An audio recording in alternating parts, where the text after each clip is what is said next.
Magandang araw po para sa ating lahat, guys. Magluluto ako ngayon ng tinapay. Oo, gagawa ako. So, ayan, samahan nyo ko, guys. Oo, ganyan yung ginagawa ko na technique kapag ka nagmamasa ako, guys. Oo, para lang ako nag-aano ng semento. Maghahalo ng semento. Yes, guys. Oo. So, ayan, ni-mix-mix ko na. Nandyan na rin yung itlog. So, lahat ng dry ingredients, pinagsama-sama ko nung una, and then, yung itlog, at pagkatapos, yung milk at yeast.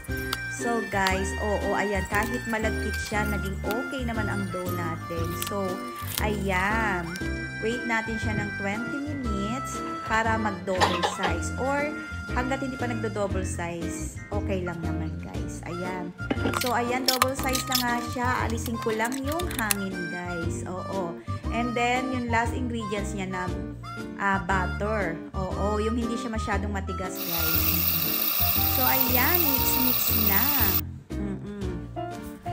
Ayan, i-check ko muna kasi may mga flour pa sa gilid. So, kailangan natin siyang ikutin uli. I-mix-mix uli. So, ayan na nga. Waiting pa ako.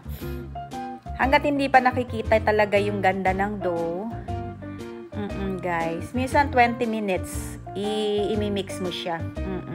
So nilagyan ko na rin ng mga oil, yung ating mga paglalagyan, pati yung aking kamay nilagyan ko na rin, guys. Oo.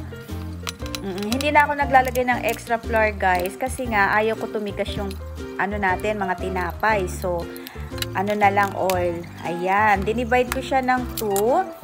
So, para yun sa pandesal, sa pandikoko, at pandisyosa. Oo, guys. So, ayan, naglalagay na ako ng ano dyan, breadcrumbs. Ayan. So, ready. Yan. And then, yung kalahati naman natin, gagawin ko yung, yun nga, ensaymada at pandisyosa. So, hinati ko rin siya sa gitna, guys. Oo. Mas marami kasi, mas main natin ang pandesal dahil dun sila mahilig. Oo, guys. Ayan. So, ensaymada na yung ginagawa ko dyan, guys. Ayan. With kamay ko talaga yan. Kaya mas masarap yan. Oo, ayan, guys. So, happy naman. At ito ang aking pinagkakalibangan ngayon. Ayan. Rest siya ng 1 hour. And then, pagtapos ng 1 hour at na-double size na uli, i-oven natin siya ng 25 minutes. Yan, in 160. So, ayan, luto na. Grabe, guys, ang lambot niya talaga. And ang bango-bango. Diba? Talagang dito sa ibang bansa, tiyagaan talaga at ikaw lang ang gagawa para matikman mo yung mga pagkain natin sa Pilipinas. Hindi mo masyadong mamiss. So, yan, pandisyosa na yung inoven ko. And then, yung next natin is ensaymada. Luto ng ating pandisyosa, kaya ayan. Lagyan natin siya ng sugar and cheese. And then, ayan na. Luto na yung ating ensaymada.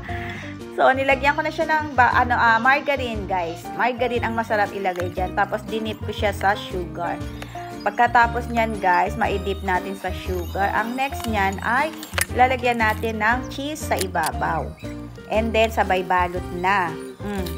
Iniinit ko yan, guys, pagka magbe-breakfast ako. Init mo lang ng konti. So, ayan, guys. Thank you for watching, guys. Bye!